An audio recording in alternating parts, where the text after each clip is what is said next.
Common stocks valuation models.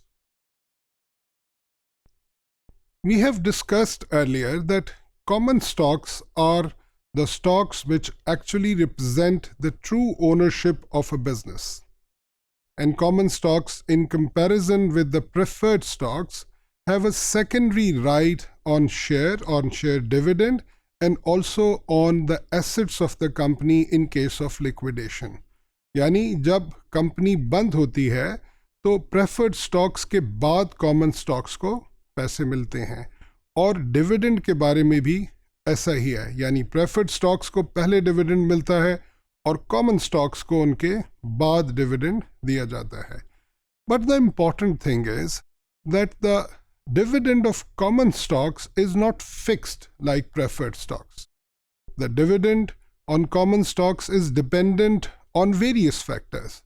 For example, what are the investment opportunities which are available to the company's management? And if there are, the profit amount will be retained and dividend will not be distributed, or lesser dividend will be paid. If a business or a company does not have investment opportunities, then more dividend is likely to be paid to the common stockholders. And it is obvious that the dividend of common stocks is basically dependent on the profit earned by the company. More is the profit, more is likely to be the dividend. The amount of dividend actually paid to common stockholders depends upon the policy of the company. Here in this valuation model of common stocks, we'll talk about the three different models of common stock valuation and how these models are actually developed. We call them dividend discount models, DDM. Here, dividend is the amount of profit which is distributed, and discounting means calculating the present values. So models in which we calculate the present values of dividends and then the value of the stock is calculated are called dividend discount models. With reference to common stocks, we talk about three different models of stock valuation, which are commonly termed as no growth model, constant growth model, and growth in stages model.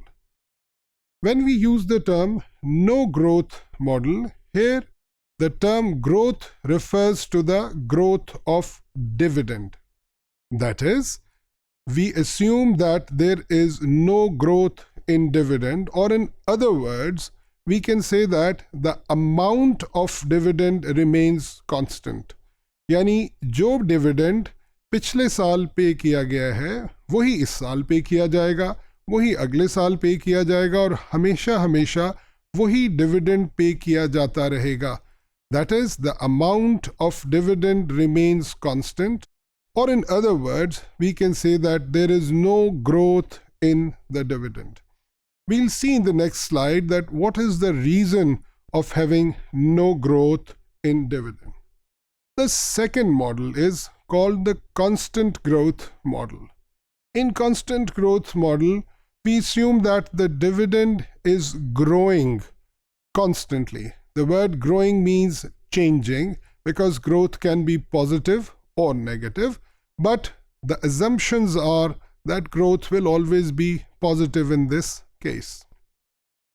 Constant growth means that the rate of growth of dividend every year will be constant. For example, if in the first year dividend grows by 10% as compared to the last year, then in the second year it will grow again 10% as compared to the first year, and so on.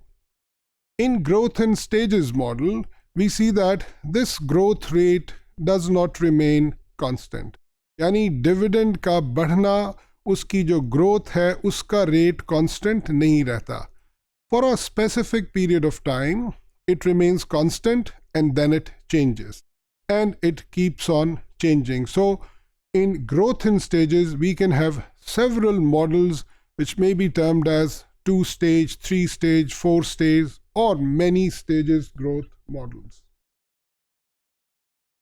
As the valuation of stocks is based on cash inflow, that is dividend, and not on profits, so we need to see that what are the possibilities related to the payment of dividend. A basic assumption of dividend discount model is that external factors are constant. So whatever is the dividend or the profit is because of the internal factors of the company. And when we say that the dividend remains constant, we actually mean that all the profit, all the earnings of the company in a particular year are paid or distributed as dividend. Because if some part of the earnings will be retained, this is likely to increase the profit in the next year. So, no growth model or constant dividend model is based on the assumption that all earnings are paid as dividend. Retention ratio is constant. The second model is based on the fact that some part of the profit is retained and the remaining is paid as dividend. For example, if a company has earned 10 rupees per share profit, the company might distribute 6 as dividend and keep 4 as the profit retained. So we would say that 60% of the profit is distributed, or in other words, 40% is retained. This is what is called retention ratio. So if the retention ratio is constant, then the growth of dividend will also be constant. इसको हम constant growth model कहते हैं. And the third possibility is that if the company is changing these retention ratios, then the dividend will keep on changing and hence we will have growth in stages.